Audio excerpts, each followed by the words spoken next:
भूमी जिथे मी वाढले नमो पुण्यभूमी चेजात कामी देह पडो माझा सदाची नेहमी देह पडो माझा सदाची नेहमी। या ठिकाणी मनसे प्रमुख पाहून आपल्या शाळेच्या मुख्याध्यापकाचा कार्यक्रम आहे। सूर्याच्या तेजाप्रमाणे चमकणाऱ्या ते दुर्गम वर्ग व चांदण्याप्रमाणे चमकणाऱ्या वचनविचा आणि सगळ्यांना माझा नमस्कार। कित्येक वर्ग लवकर कित्येक लढाया लढून कित्येक बलिदान देऊन त्यांची आहुती लावून शेवटी अखेरीचे स्वातंत्र्य स्वातंत्र्य या शब्दाचा अर्थ तोच व्यक्ती समजू शकतो ज्याने पारतंत्र्य पाहिले असेल, जो गुलामगिरी पाहिली असेल। आपण सगळे जन्मून नशिबान आहोत की आपला जन्म या स्वतंत्र भारतात झाला। त्या पारतंत्र्याच्या गुलामगिरीचा वेळ आपल्या हातात नाही घातला गेला याबद्दल आपण खरंच खूप नशिबान आहोत। मित्रांनो, भारत हिंदुस्थानी यावर तोंडावर येत आहे ना तरी आमचे सरसरायला लागतं। जेव्हा तो तिरंगा आपल्या समोर फडफडताना दिसतो ना तेव्हा अभिमानाने जाते, तेव्हा ती भावना तो आदर्श पाहण्यासारखाच असतो। आपल्या भारताला ना सोन्याची चिडिया म्हटलं जातं, कारण आपल्या भारतासारखा समृद्ध कृषी प्रधान शेती प्रधान देश त्या काळातही नव्हता। म्हणूनच कदाचित दिवसांना भारतातून पाऊल बाहेर टाकताना खूप त्रास झाला असावा।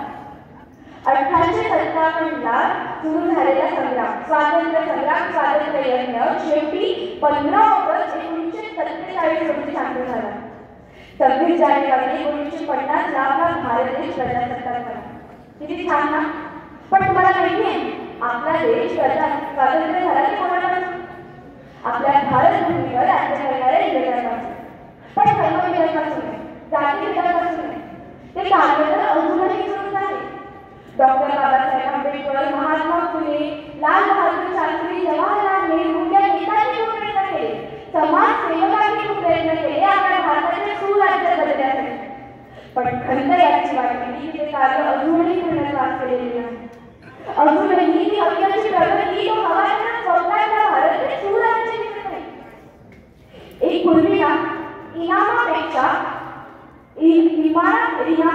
इमान हा शब्द भारतासाठी खूप बोलण्याचा होता, पण आता भ्रष्टाचाराची मैत्री करून इमानदारी विसरून गेलो आपण। या भारताच्या सूर्याला मूल्यहानी ग्रहण झालंय। एवढंच नाही तर आधी काही काळ रुपया माहित होता, आता नुसता काळा पैसा माहिती आहे। किती बदल झाले पण एक गोष्ट आहे ना की भारत स्वतंत्र झालाय। अहो आपल्या हातात आहे सत्ता, आपल्या हातात आहे, भारतीयांच्या हातात आहे। मग असं का होतंय? 52 सेकंद फक्त राष्ट्रपती पडल्याने कोणीही राष्ट्रपती होत नाही ना, फक्त 26 जानेवारी 15 ऑगस्ट रोजी वंदे मातरम म्हणल्याने कोणी राष्ट्रभक्त होतं ते राष्ट्रभावनेच्या भावनेने, राष्ट्रभक्त होतं ते बंधुत्वाच्या भावनेने, राष्ट्रभक्त होतं ते कर्तव्यनिष्ठतेने, राष्ट्रभक्त होतं ते देशाच्या प्रगतीसाठी केलेल्या प्रत्येक प्रयत्नाने राष्ट्रभक्त होता येतं ते इमानदारी। आपल्यामध्ये गुण आहे, आपण हे सगळं केलंय आणि जर नसेल केलं तर आपण राष्ट्रभक्त आहोत का?